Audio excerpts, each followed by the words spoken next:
এই সময় মাছ থাকার কথা ছিল, এখন নদীতে কোনো মাছ নাই। মৎস্য অধিদপ্তর থেকে বলা হয়েছে নদীতে ঝড় বৃষ্টি তুফান আসলে মাছ হওয়ার সম্ভাবনা বেশি, কিন্তু নদীতে ঝড়ও আসলো, বৃষ্টি হইল, মাছের কোনো দেখা মিলল না। এখন এই সময় জেলেরা যেই অবস্থায় আছে, লোন ফোন কিস্তি মিস্তি দেনা ফেনা নিয়ে, এই সময় যদি সরকার কোনো একটা ব্যবস্থা করতো তাহলে জেলেরা উপকৃত হইতো। গেছি নদীত এই পরিমাণ আল্লাহ রিজিক দেয়নি, তারপরও আল্লাহর কাছে হাজারবার শুকর মালিকের কাছে। যেটুকু মানুষ রাখতেই বড় কষ্ট, হিপজিপ খাইয়া যাইব মানুষ সব ঢাকা দিকে জায়গা মাঝিগো বাগিযুগি চলতেই বড় কষ্ট। এই সময় ইলিশ মাছ ফরার কথা ছিল, আল্লাহ পাক এটা নিজেই ভালো। ভাই আমগো ক্ষতিগ্রস্ত বলতে নদীতে মাছ নাই।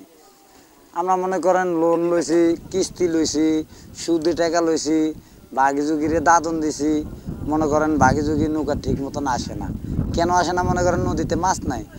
বাজার লইয়া যায় মনে করেন 2000, 2500, 3000, 4000 টাকার বাজার নেওয়া যায়। মাছ পাই 800, 900, 500, 600। এটা চার দোকানে নাস্তা খাইলেও কিন্তু বাড়িও হয় না। 8-9 জন মানুষ যাইলে মনে করেন 50 টাকা করে খাইলেও 9 জন মানে 450 টাকা নাস্তার বিল জায়গা। সিগারেট খেতে গেলে আরও জায়গা, আরও বাড়তি।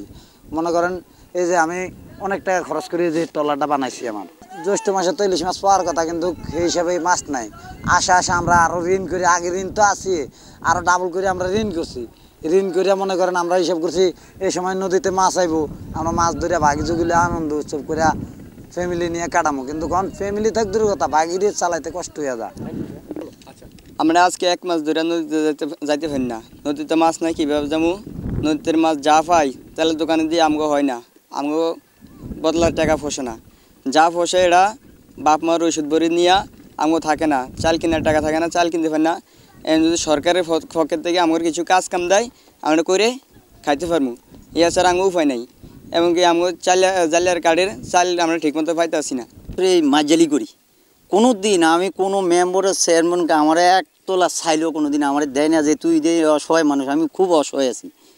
এই পরে 1 লক্ষ 2 লক্ষ টাকা দেয় না নিয়ে, মানে ফুলাইন চালান লইয়া ঢাকা ছাড়া পথ ছাড়া কোনো উভয় বুদ্ধি ছিল না। এই 2 মাসের অভিযানে একদিন গাঙে গেলে 13 দিন ডরে গাঙে যাইতাম না। সে 2 মাসেরও আমি কোনো দিন 1 তোলা চাইলেও পাইনি। এখন মাছ নাই নদীতে, এখন কী করুন? পরে ধরেন এই দেনা ফেনা করি, আর 1.5 লাখ টাকা দেন হয়ে গেছি। এখন বজি লইয়া ঢাকা ছাড়া কোনো উপায় বুদ্ধি নাই।